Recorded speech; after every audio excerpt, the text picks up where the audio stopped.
Hello, my name is Tethlwyn Penry. I'm a solitary pagan witch, I'm an author and the founder of the Wolf and Howl Press. And this evening's little talk is about preparing for Lammas or Lughnasadh, the pagan festivals that fall on the 1st of August. Unlike some of the better known festivals, Yule is a great example, so is Samhain or Halloween. Lammas tends to get a bit overlooked. It's very, very easy to miss it. After all, we're doing so many other things, you know. If we're in school, we're on our summer holidays. We may well be away on our summer holidays anyway. All sorts of things that we can be doing. And it's very, very easy because so little seems to be associated with it that we can relate to. And this is a pity because I believe that the wheel of the year, the whole idea of learning to celebrate, that's Noah, the whole idea of learning to celebrate is very important. It's something we need to know how to do. And Lammas is a very good time to get started on this. I call it Lammas because I am very much into the Anglo-Saxon traditions, and I have been for a long time. And the Anglo-Saxons, to them it meant loaf mass. It was a time of feasting. So our festivities can very well include loaves of bread. And of course, if we think of modern times, it brings us back to the harvest loaf. We can make harvest loaves. There are plenty of instructions about. I think they're a nice thing to make myself. I think they make us mindful of the fact that this is a festival. It is the first of our harvest festivals. You know, when I was young and growing up, the local churches would do a harvest festival, and it could be September right up into early November they would do it. But the point is they only did the one. Now when you think of it, our harvests can be many things. They can be different types of grain, they can be fruit, they can be mushrooms, they can be nuts. And that's just the things we grow. There are loads of other things too. To have a single harvest, I think myself, is a bit short-sighted. We can make so much more of it. We can make so much more of the gathering in, putting us right for the long months ahead. Sorry about that. The Irish Celtic festival is Lughnasadh.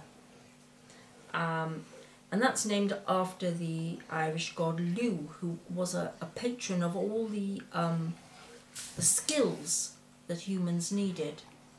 And of course this brings us back again to the idea of the harvest, because the harvest is not just about the things we grow, it's also about the things we can make, the things we can do. You see, if we think back to times long ago and not so long ago, as the summer neared its end, you needed to be prepared for the long, cold winter months ahead, when virtually nothing was going to grow. And so you bottled fruits, you pickled eggs, you made jam and chutney. Everything was done with a view to these long months when there wasn't going to be much to eat, and you needed to provide for yourself. You also needed to provide in other ways, you know, winter is coming, get knitting sort of thing, which I think is a lovely slogan. But it does sum it up, you know, we need warm clothing, we need maybe thicker curtains, we need to, you know, close up, well in my house you need to close up all the gaps in the window frames and things, stop the wind whistling in. In fact, many years ago, I've got to tell you this, many years ago, the house before this where we lived, there was this awful gap in the window, and whenever the wind blew in a certain direction it sounded like it was blowing a raspberry. And you used to have these really embarrassing times when you'd be in there, perhaps you had visitors and that, you'd have this terrible coming out of the corner of the room, and it was the window and the wind. Anyway, has nothing to do with Lammas, but still, got that off my chest, didn't I? Anyway, what are we going back to? All the things we can do. The Anglo-Saxons and many of traditions right across Europe had a special ceremony for the very last sheaf of corn that was cut. It was called the old hag, the old woman, the old lady, the old gal. Suggestive, I think, along with the tradition of corn dollies, of there being a goddess of corn, a goddess of growth, which was being gathered in.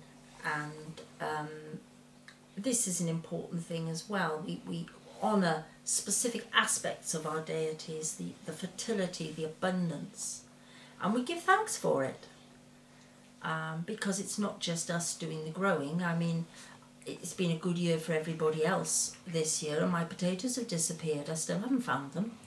Other people have had wonderful bumper crops of them. So we do learn that it's not entirely on our shoulders. We can't control the weather. We can improve our skills, and I certainly need to improve some of mine. But we can also make the most of understanding things like the weather, the temperatures, the wind, the rainfall. All these have a bearing as well. It's not entirely all our doing. We can't claim all the praise, or in my case, we can't take all the blame. So I think myself, there are lots of things we can do to celebrate Lammas. One of them is just preparing for it. If you want to see the Lughnasadh aspect of it, well, think of the skills you have getting ready for the colder weather, because we have months of it, don't we? And in my first book, Seeking the Green, I wrote a very brief little, well, invocation, a little meditation perhaps, something to think about as we were approaching this particular festival. So I am going to read it to you. Hold on. King of winter, I shall salute thee. King of summer, I shall grieve for thee. Queen of the year, shelter me. And that's all it is. But you see, for me, when I wrote it, it summed up the idea of the King of winter, who is coming and becoming much stronger now. The King of summer, who is growing much weaker now. He's past his high point of the summer solstice. And the Queen of the year, she who does not change really. I mean, she may go maiden, mother, crone, but she's always here, she's always with us. She doesn't leave us in the way the kings do, the gods, whatever, however you want to view them.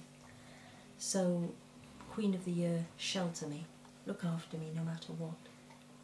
And yes, it's very, very simple, very, very plain. But to me, that's enough. That's the way I like to think of it. And there are all sorts, once you explore those little thoughts, all sorts of further, much more complex ideas wrapped up in them. So anyway, I hope I've started to give you a few ideas, and thank you very much for listening. Goodbye.